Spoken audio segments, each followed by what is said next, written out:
bienvenue aux fanatiques.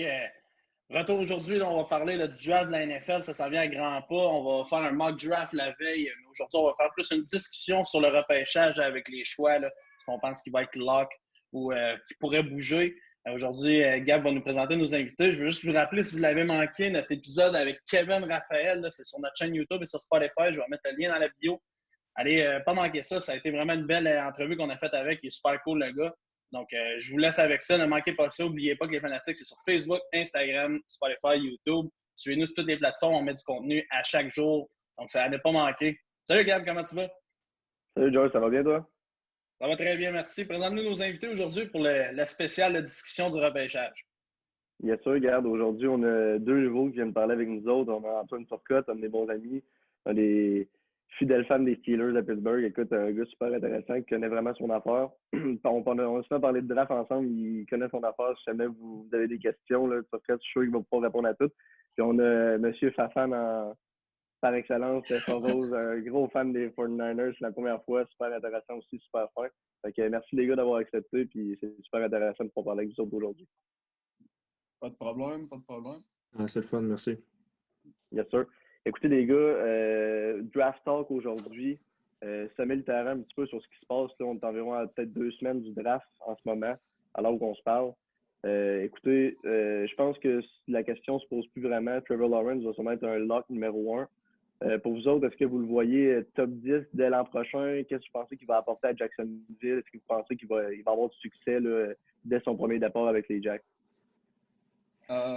Moi, pour mon part, je pense que ça va être vraiment un choix qui va révolutionner la franchise des Jaguars de Jacksonville. On sait que ça n'a pas été facile au niveau des corps arrière dans les dernières années pour cette franchise-là. En plus, on a amené un nouvel entraîneur qui est bien familiarisé avec lui et qui vient du système collégial. Donc, d'après moi, ça va être une belle adaptation pour Trevor Lawrence puis ça va se faire smoothly. Puis c'est sûr que là, la question, c'est au draft, il va falloir qu'il bien l'entourer pour être sûr que le gars soit confortable dans le système puis il soit prêt. Mais tant qu'à moi, étant donné que ça fait déjà un bout qu'on sait que c'est un lock au numéro 1, le gars va être prêt et va avoir plus de temps pour se familiariser avec le système de Jacksonville. Ben, moi, personnellement, je vais être franc, je vais revirer un peu la question. Je pense pas qu'est-ce que Trevor Lawrence va apporter aux Jacks, c'est qu'est-ce que les Jacks peuvent offrir à Trevor Lawrence. Là. C'est une exception. Là. Ce gars-là, on va se le dire franchement, il a quand même été rate dans les tops comme Peyton Manning quand il est sorti du college ou même Andrew Luck. Fait que c'est vraiment intéressant, mais c'est bien plus comme je dis, qu'est-ce que les Jacks vont lui apporter? Est-ce que des signatures comme Marvin Jones d'un 2 ans va l'aider vraiment? Est-ce qu'un franchise tag sur un Cam Robinson qui va en coûter quasiment 15 millions, est-ce que ça vaut vraiment la peine? Ça va être vraiment qu'est-ce que les Jaguars peuvent faire autour de lui, puis comme Effa disait, en fait, c'était vraiment de bien l'entourer, puis de ne pas faire attention à de vraiment, justement, de l'entourer puis d'aller chercher vraiment des weapons, puis même aussi de lui assurer que peut-être une défense aussi qui est capable de justement dire, ben si j'en score 24 points, ben que ma défense est capable aussi de ne pas en accorder 38 touchés là, par game. Là. Ça a été tough aussi la saison passée là, sur le running game, là, même le passing game. Là. Mais non, c'est ça, c'est une belle franchise qui s'en vient bien. Là. On a quand même des early picks, là, fait que ça devrait bien s'enligner. Ça va dans la même optique que les deux autres, là, à 6 pieds 6, 220 livres, Trevor Lawrence qui sort de Clemson. C'est probablement le carrière, le recrue le plus complet des 9 dernières années. Donc, en pigeant un peu dans les arguments de Turcotte et de FA, je veux dire, c'est clair qu'il y a besoin d'être entouré. Mais c'est sûr qu'il va avoir un impact immédiat là, avec les Jags qui devraient, honnêtement, voir un peu plus de victoires là, au cours de la prochaine saison, en tout cas au cours des prochaines années. Bien sûr, les gars, super intéressant. Écoute, je roule un peu avec vous autres. Je suis d'accord, le gars est un joueur exceptionnel. D'après moi, il devrait avoir un impact là, assez immédiat. Il va changer la franchise des Jags, je peux le dire comme ça.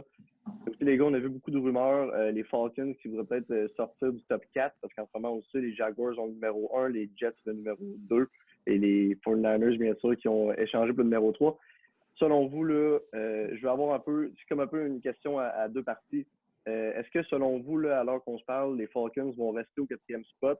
Puis selon vous, s'ils restent au 4e spot, est-ce qu'on a encore la chance d'avoir un top 4 de corps arrière? Il y a beaucoup de monde qui parle, on parle de Trevor Lawrence, évidemment numéro 1, Zach Wilson, sûrement numéro 2. peu importe que ce soit Justin Fields ou Mac Jones pour les 49ers. Est-ce que c'est possible qu'il y ait un quatrième carrière, selon vous, si les Falcons gardent le quatrième choix en ce moment?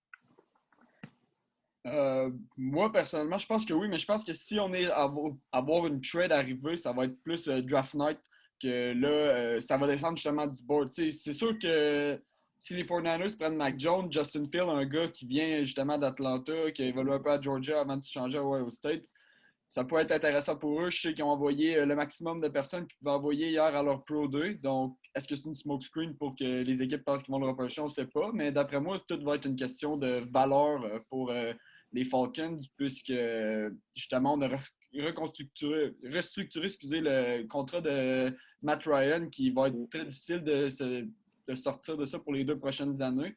Donc, est-ce qu'on pense au futur avec le numéro 4 ou est-ce qu'on y va avec une défense qui est amochée, on veut repêcher un choix défensif? Donc, d'après moi, tout ça va dépendre de la valeur qui est offerte aux Falcons. Oui, ben un peu dans le sens FA, là. Les Falcons sont placés pour avoir peut-être un corps arrière, oui, quatrième. Est-ce que tu prends le best player available? C'est tough à dire. Est-ce qu'ils sont à un joueur de justement aller peut-être en série ou même de gagner plus que 5 victoires là, dans la saison? Fait que personnellement, s'ils ne sont pas pour trade down pour aller chercher plusieurs pièces, ça serait un QB, je pense. Là. Puis s'il faut, ça sera quelqu'un comme Trey Lance au pire. Puis un Trey Lance qui est 2 ans derrière Matt Ryan. De toute façon, son contrat n'est pas fait pour être un cut ou un release ou même un trade. Là, il y a même avec sa restructuration, là, il n'y a quasiment rien à faire. Puis le cap space des Falcons est quasiment dans le négatif. Là. Peut-être qu'à ce temps-ci, il doit être normalisé, là, mais ça reste quand même que pour une équipe qui sélectionne quatrième overall, puis pas de cap space en plus, là, ça sent pas la joie, je trouve du côté d'Atlanta. Là. Écoute, Gab, pour répondre à une partie de ta question, je pense qu'absolument, on va avoir un top 4 all quarterback. Cependant, moi, je pense à un échange qui pourrait arriver. Je regarde un club qui a été extrêmement agressif au niveau des free agents. Je parle bien des Patriots. Écoute, moi, je pense que les Patriots vont vraiment aller changer là, leur choix. Le premier choix, là, ça se trouve être le 15e au total avec leur choix de deuxième ronde au 46e en 2021, plus un choix de 2022 de première ronde et troisième ronde. Puis je dirais même un choix de première ronde en 2023 pour aller chercher ce pic-là. Ils ont été tellement agressifs. Puis je verrais, moi, plus les Patriots aller chercher Trey Lance. C'est un sophomore, là, dans le fond. Là. C'est sûr qu'il y a une année d'avance. Donc, écoute, moi, ça serait le trade que je verrais qui pourrait arriver, étant donné l'agressivité des Pats. Mais assurément qu'on va avoir un top 4 all quarterback cette année. Là, je pense que c'est vraiment un no-brainer. Yes, écoute, super intéressant encore une fois. Les boys, si, mettons, on n'a pas de... Là, on a parlé des Falcons et tout. Après notre top 4, là, quelles sont les équipes, d'après vous, qui seraient plus à la recherche de carrière? Si on parle d'une équipe comme les Lions, on parle des Broncos, on peut parler même des Eagles qui n'ont pas assuré nécessairement le spot à Jalen Hurts. Joe a parlé justement des Pats en numéro 15. Tu sais, là, on regarde beaucoup de mock draft en ce moment, que ce soit à Détroit ou un peu n'importe où. Si on peut voir des receveurs, on peut voir Justin Fields s'il descend des Trey Lance. Selon vous, quelle équipe, là, mettons Détroit, ces équipes-là, quelle équipe, là, selon vous, qui serait le plus portée à drafter un QB s'il y en a un qui descend? Ben, écoute, juste pour. Je vais juste commencer. Moi, je pense pas que Détroit va aller chercher nécessairement un quarterback avec l'échange qu'ils ont fait.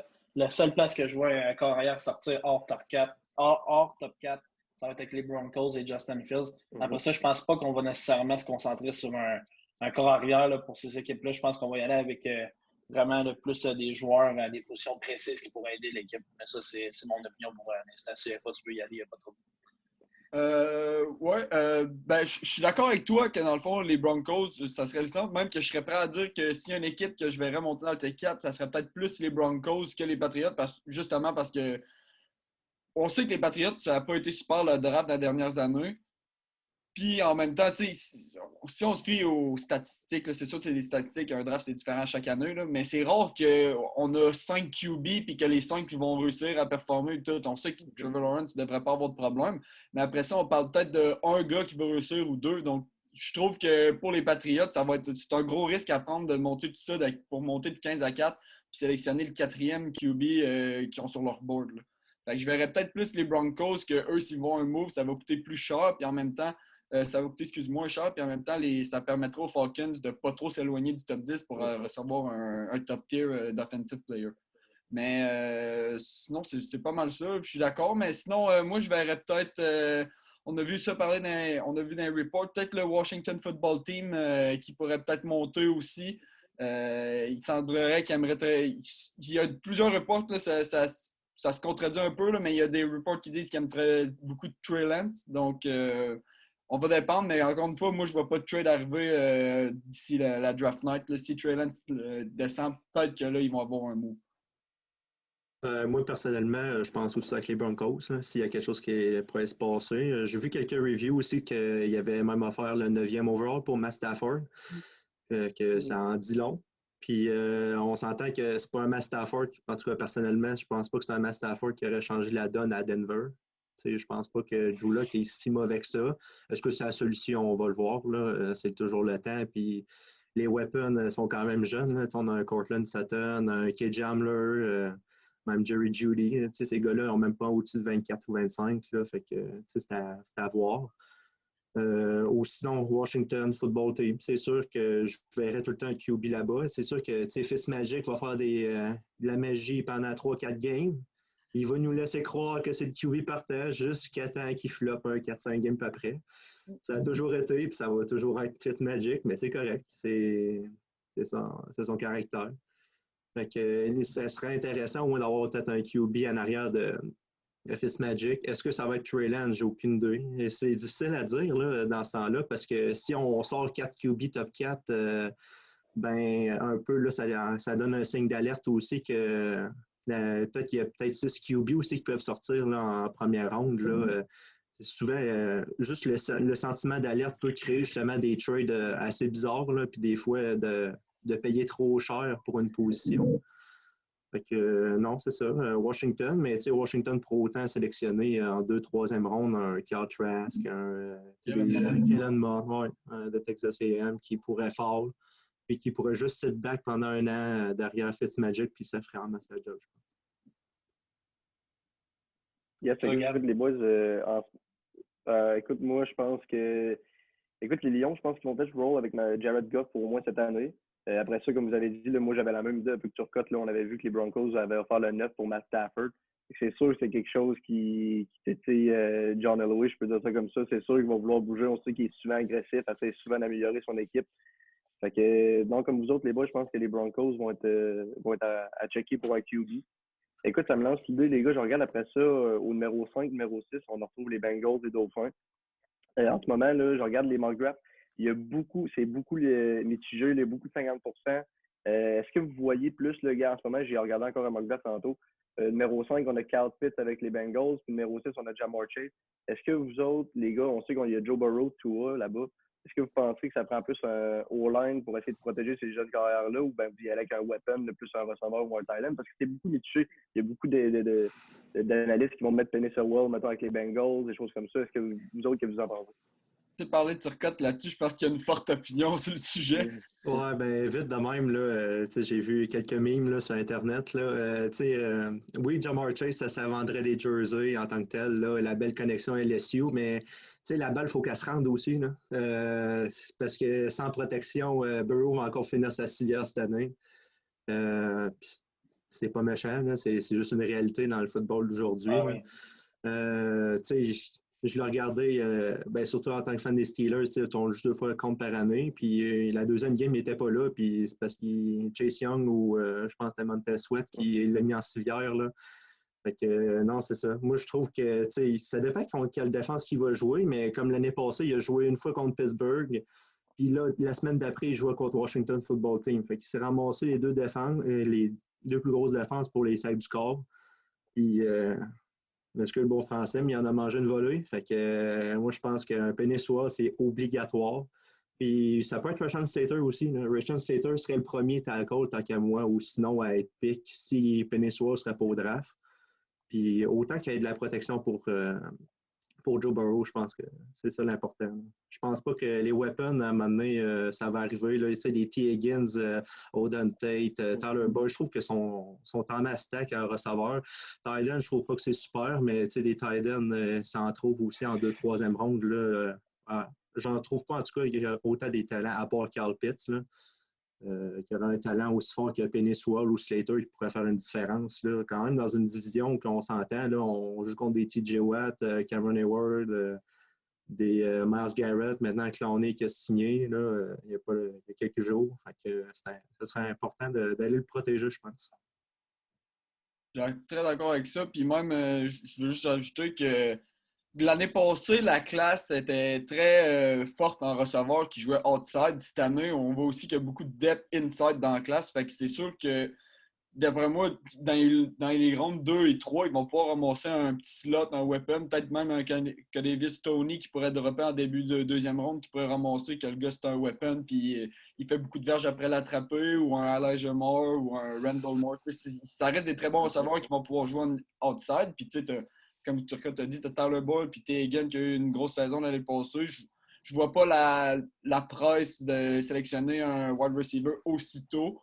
Mais par exemple, je n'écarte pas l'idée de Kyle Pitts s'il descend. Le gars, c'est un talent de génération qu'on ne verra sûrement pas à la position pour les 10 prochaines années. Fait que ça peut être tentant pour l'organisation. Toi, George?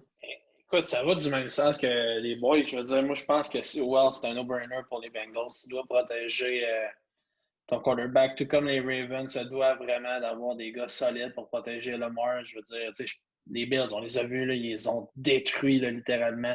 Donc pour moi, c'est un no-brainer pour Penny Sewell. Écoute, pour les Dauphins, moi, j'irais vraiment avec Kyle Pitts. Tu peux pas passer à côté de ça. Je veux dire, s'il est disponible, tu dois le prendre. Donc non, ça va dans ce sens-là pour moi. Écoutez, avec tout ça, les gars, ça va peut-être être une question un peu plus générale, mais admettons, là, dans les receveurs, on a Jamar Chase, on a Jalen Waddle, on a Devontae Smith, on a Kyle Pitts comme tight end, c'est super intéressant. Dans les gars en offensive comme ça, est-ce que vous en voyez un qui a peut-être plus la chance de slip? Là, c'est sûr qu'il y a beaucoup de choses qu'on ne saura pas. Il va peut-être avoir des trades, il va peut-être avoir des gars défensifs qui vont s'acheter là-dedans, mais si, mettons, dans ces 4 joueurs-là, est-ce que vous en voyez un qui a plus de chances de finir peut-être de se ramasser peut-être justement avec les Vikings, les Pats à 13, 14, 15, 16, selon vous? Ben écoute, moi si je vais de même, Jamar Chase, tu parles de Chase et Waddle, moi je pense qu'ils vont sortir back-à-back au 8 puis au 9. Ça veut dire que les Panthers. Puis ben, les Lions, là, s'il y a un trade, mettons, avec les Broncos, là, ça c'est un trade, là, mettons, que j'aurais vu qui aurait pu se passer. Mais je pense pas vraiment que ces deux receveurs-là vont descendre là, tant en bas. Puis sinon, si mettons, pour répondre à ton autre question, qui que je pense qui performerait plus, on dirait que j'ai le goût de pencher vers Chase parce qu'il est plus grand, il est plus gros. Mais écoute, encore là, je veux dire, c'est tellement vague. C'est dur de prédire, là, pour être honnête avec toi. Moi, j'ai l'impression que Devontae Smith va peut-être descendre dans le draft où il y a une oui, le gars, il a fait il a super bien performé cette année, il a gagné un Heisman. Mais je pense qu'il y a des équipes qui ont des concerns avec son size et son weight. Là. C'est sûr que c'est pas gros, 175 livres pour jouer outside.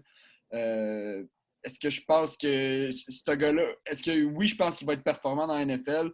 Il va sûrement s'améliorer, se développer physiquement. Mais je pense que les équipes ont peut-être une petite crainte puis il va descendre. D'après moi, c'est peut-être aussi un mot pour ça que les Eagles ont peut-être descendu parce que je sais qu'ils l'aimaient bien. Mais on va voir. Là. Ça va dépendre justement de comment les picks ils partent. Sinon, ça se peut qu'ils descendent.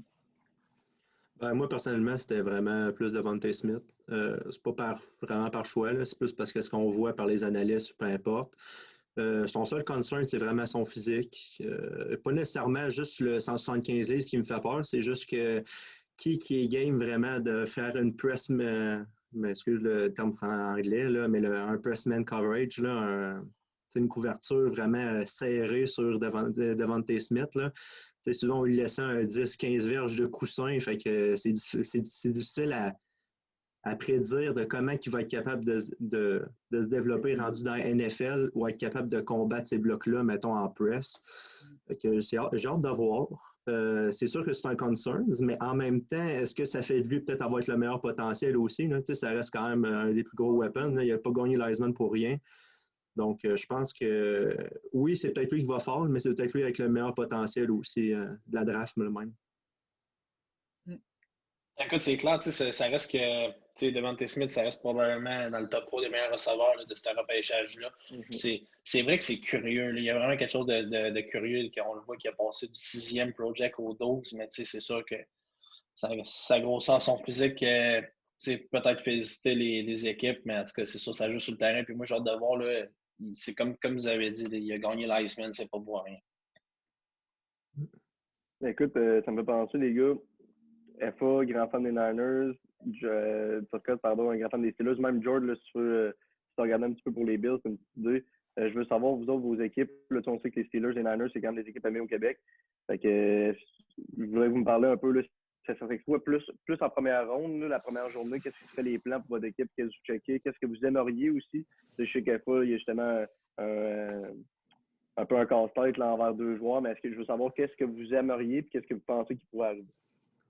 Veux-tu commencer, Turk, ou... Ouais, je peux bien commencer. Là. Pour commencer, moi, je pense que les Steelers vont pick Najee Harris.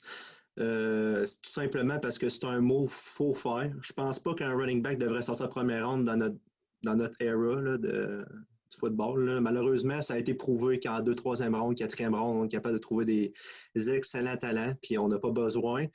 Mais en même temps, il faut envoyer un message que le running game, il faut qu'il revienne à Pittsburgh. Fait que je pense que ça va quand même être Najee Harris. Est-ce que ça va être mon pick préféré? Non. Mais est-ce que ça va être mon pick préféré quand il va scorer un touché? Oui. Tu sais, ça dépend. Là, c'est un peu à balancier. Là, c'est difficile à dire. Bon, mon pick préféré, c'est sûr que ce serait un Xavier Collins, un backer qui fait un peu de tout. Avec les Steelers, on est habitué d'aller drafter des backers, puis sérieusement, on est capable de faire quelque chose de bien tout le temps. Là.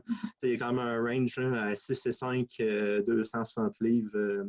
Il est super bon dans le pass coverage. Il est gros, il est capable de jouer le run. Ce gars-là est vraiment fort. Ça serait vraiment intéressant de le voir à côté de Devin Bush. Là. Ça serait un gros duo, mais en même temps, je pense qu'on a trop un manque là, sur le running game. Là. On avait des fois, on courait 50 verges par game. Là. C'est limite la honte. Là. Fait que je pense qu'on n'aura pas le choix de prendre running back première ronde ou sinon dans le top 2. J'ai vu beaucoup de personnes qui prenaient des tackles première ronde pour les Steelers, mais je pense certainement qu'il va. S'il y en a un qui va être sélectionné, il ne sera même pas partant cette année parce que les coachs ont clairement dit que Zach Banner et Chukwuma Okorafor seraient partants ou en tout cas en ce moment, il serait partant. Fait que ce serait plate, je pense, pour la dernière année à Big Ben d'aller sélectionner un tackle qui n'aura peut-être même pas du temps de jeu cette année. Là. Fait que je pense que c'est un dernier coup à donner, surtout avec les Browns, les Ravens et les Bengals qui s'améliorent. Et que nous, on est sur la pente descendante. Fait que je pense qu'un Najee Harris, améliorer le run game puis peut-être se donner une chance en playoff cette année, ça serait le fun. En fait, écoute, FA, je savais qu'il y va parce que je sais qu'il pourrait parler de ce sujet-là Oh, pendant les 3 prochains jours. Mais juste rapidement parce qu'il nous reste un peu plus que 7 minutes. Oui. Dans le fond, la question qui tue, est-ce que les Niners vont sélectionner Mac Jones ou Justin Fields? Personnellement, moi, je préférerais qu'on prenne Justin Fields pour les raisons que le gars a prouvé qu'il était bon dans Pocket et qu'il était bon aussi, qu'il pouvait faire des jeux avec ses jambes. On a vu la game contre Clemson en demi-finale. Le gars, 6 TD, il a outplayed Trevor Lawrence. C'est sûr qu'il n'y avait pas la même équipe et la même ligne offensive, mais Justin Fields, pour moi, a tout prouvé. Ça fait 3 ans que ce gars-là est project deuxième. Puis là, tout d'un coup, 2 semaines avant le draft, il fall, puis il pourrait peut-être se remonter jusqu'à 10. Je vois pas je vois pas comment ça pourrait arriver. Ce qui a amené le smoke screen des Niners, c'est que Chris Sims, qui est un analyste à NBC, je pense, mais c'est un bon ami de Kyle Shanahan, puis lui, dès que la nouvelle est sortie, il a dit que les Niners allaient sélectionner Mac Jones. Mac Jones, je ne l'aille pas. Je te trouve pas mauvais. Je trouve que ça peut être un bon joueur. Mais pour moi, tu ne donnes pas le futur de ta franchise en donnant 3 first-round picks pour aller sélectionner un gars aussi haut comme Mac Jones. Parce que les Mac Jones, pour moi, peut descendre. S'il ne sort pas 3, il va peut-être bien se ramasser 8-9 avec des échanges et tout ça. Puis ça nous aurait coûté pas 3 choix de première ronde pour ça. Fait que c'est plus dans cette ordre d'idée. Après ça, Mac Jones, on parle de lui comme c'est un quick processor. Il sait où lancer la balle quand c'est ça. Il lit bien les défenses. Il est bon dans sa pocket. Mais le problème, c'est qu'il n'est pas mobile. Puis quand on regarde notre division, on a Kyler Murray. Là, c'est sûr, on a Mathieu Stafford un peu moins mobile, mais Kyler Murray, Russell Wilson, tous des gars qui sont capables de faire des jeux avec leurs jambes. Puis je pense que Kyle Shanahan, même si ça se montre pas, il est tatané de se faire ça, puis il est allé chercher son gars. Puis on sait aussi que Kyle Shanahan, il a coaché Justin Fields pendant 2 étés à son camp d'été. Fait que d'après moi, la connexion est là, puis ça va être Justin Fields qui va être le choix. Écoute, toi, George, pour les Bills Mafia, les Tabs. Écoute, les tables, écoute, il y a du restock partout, comme on dit, là, à travers les États-Unis puis à travers le Canada. Fait qu'on va péter des tables. C'est sûr que moi, je verrais un corner ou un edge rusher, un fit parfait pour les Bills. Cependant, je sais que Turcotte a dit pas de running back en first round, mais je vois un joueur qui pourrait vraiment être intéressant. Puis donner un trio là, d'artillerie là, pour Josh Allen, là, pour vraiment frapper des coups de circuit, là, vraiment surprendre. Fait que j'irais pour moi avec Travis Etienne, le running back de Clemson. Moi, je pense qu'honnêtement, les Bills pourraient absolument aller chercher ce gars-là. Ça serait vraiment. Je trouve ça pourrait aider là, Josh Allen, puis ça serait un trio dynamique dans le backfield. Donc, écoute, moi, je verrais ce gars-là, mais c'est sûr, comme je t'ai dit, son draft à corner ou un edge rusher, là, d'après moi, ça serait aussi très logique. Là. Toi, Gab, là, on sait les Giants, on retrouve Saquon Barkley cette année. Parle-moi de qu'est-ce que tu veux que les Giants repêchent cette année. Écoute, nous autres, pour les Giants, dans la grosse pomme, écoute, je pense qu'ils vont être prêts à repêcher un joueur qui va être capable de battre les Pats au Super Bowl. Non, sincèrement, blague à part. Écoute, il y a beaucoup de choses. Écoute, on a parlé de Devonta Smith, on a parlé de Jalen Waddle. Si un de ces deux joueurs-là fall, écoute, moi, à New York, je serais tout simplement emballé d'avoir ces wide receivers-là. Écoute, on sait qu'on a signé Kenny Golladay, on a signé John Ross sur un essai. Là. Je sais que c'est pas la grosse signature, mais pareil, on a encore Sterling Shepard, on a encore Darius Slayton. Fait qu'écoute, un receveur, c'est sûr que ça viendrait apporter encore plus. Est-ce qu'il va avoir autant de temps de jeu? Je pense que c'est un top 11 là, dans la NFL. C'est sûr que tu vas avoir ta shot. Et écoute, c'est des joueurs excellents là, en Waddle et Devonta Smith. Sinon, écoute, avec Foot, sur quoi on a parlé un peu, là, il y a un petit peu un concern en dehors du terrain pour Micah Parsons, le linebacker de Penn State. Mais écoute, je pense que Joe Judge et toute son équipe à New York là, vont faire leur gros possible là, pour essayer de les rencontrer le plus souvent possible, de voir qu'est-ce qui pourrait. Si le gars, c'est vraiment une tête brûlée, je pense pas qu'ils vont faire l'erreur de le repêcher, je peux dire ça comme ça. Il y a toujours Rashawn Slater, là, comme Turcotte a parlé. Peut-être un Sowell. Écoute, on ne sait jamais qu'est-ce qui pourrait arriver. Un tackle pourrait être dans l'équation aussi, mais j'ai bien hâte de voir, George. J'ai pas, ça va me prendre encore les 2 semaines là, avant notre épisode du mock draft, avant vraiment de te dire peut-être qui vont rester. Écoute, c'est super intéressant. Ça met la table. C'est ce qui fait le tour, là, messieurs, là, sur cette discussion pré-repêchage de la NFL. Comme Gab a dit, on se lance les invitations pour faire un mock draft. On va sortir ça la veille du repêchage. Tous ceux qui nous écoutent, écrivez-nous, vous, c'est qui que vous, les équipes que vous encouragez, qui vous aimeriez qui repêchent. Écoutez, ça va nous faire plaisir d'écouter vos messages.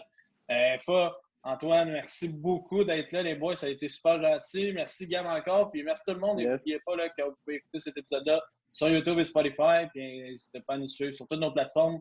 Les liens vont être dans la vidéo. Merci beaucoup, les boys. À la prochaine. Salut. Yes, à la prochaine. All right.